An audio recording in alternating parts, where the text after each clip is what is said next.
Nagpakulo ako ng tubig para sa pangsigang kong sampalok. Masarap pag natural na sampalok ang ating gamitin, walang preservatives. Kaya ayan, masarap ang ating pang-asim ngayon. Ayan, okay na siya. Hahanguin ko na yan. Lalagay ko sa mangkok. Yan. Nahulog pa.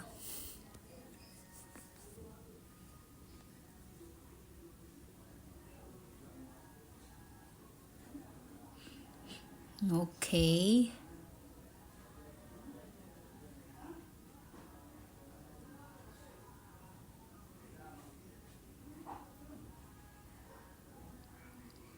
Tapos lalagyan ko lang siya ng kasi malinis naman yan. Lalagyan ko siya ng tubig para sa ating sabaw ng sinigang na bangus.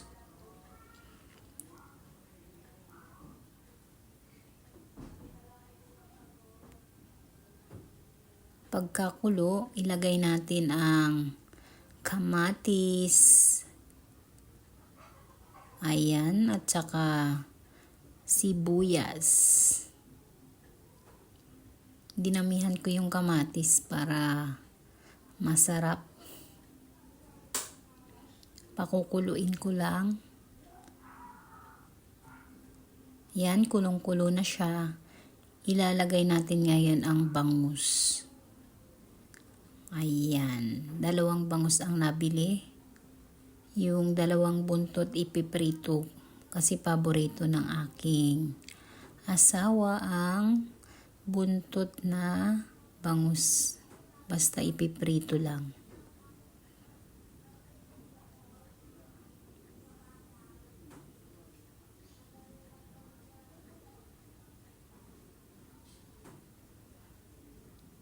Kasi tayo, kanya-kanya tayong style sa pagluluto.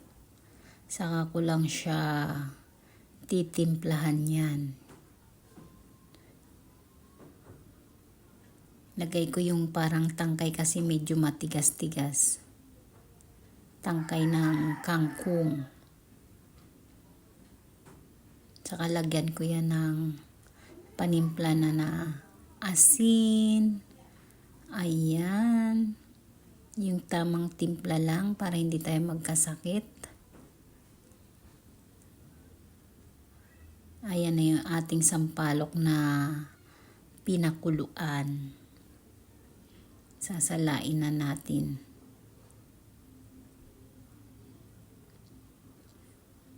Tsaka lagyan natin ng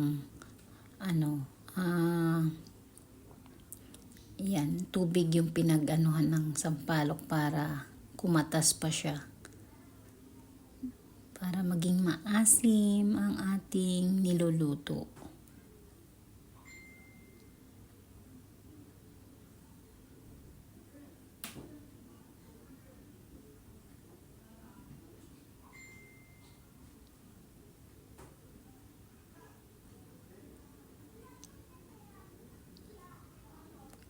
Medyo mura ngayon ang sampalok kaya yan ang aking binili. Kasi minsan yung powder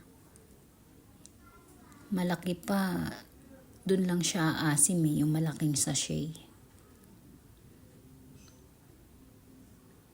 Ayan, lagyan ko ng konting magic sarap, pampasarap at saka asin yan.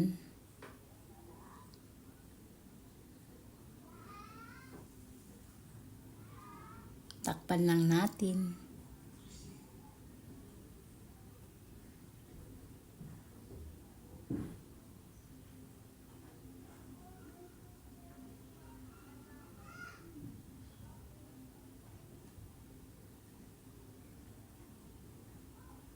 Tikman ko para kung tama na sa asim at timpla.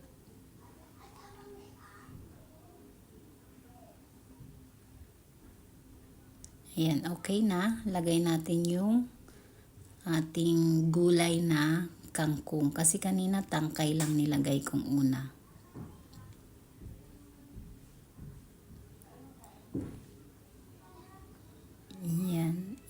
ano lang natin, halu-haluin yung gulay para bumaba.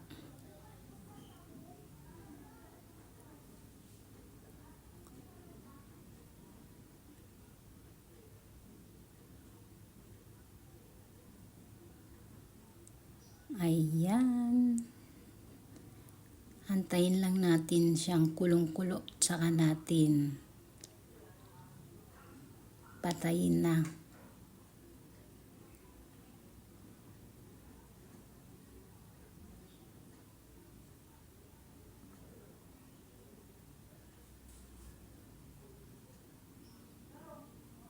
Titikman ko pa ulit kung gaano ka sarap.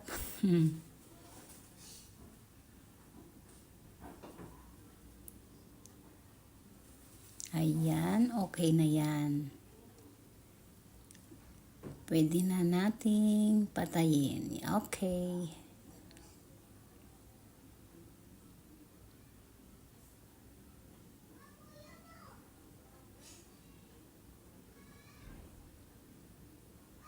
Thank you for watching.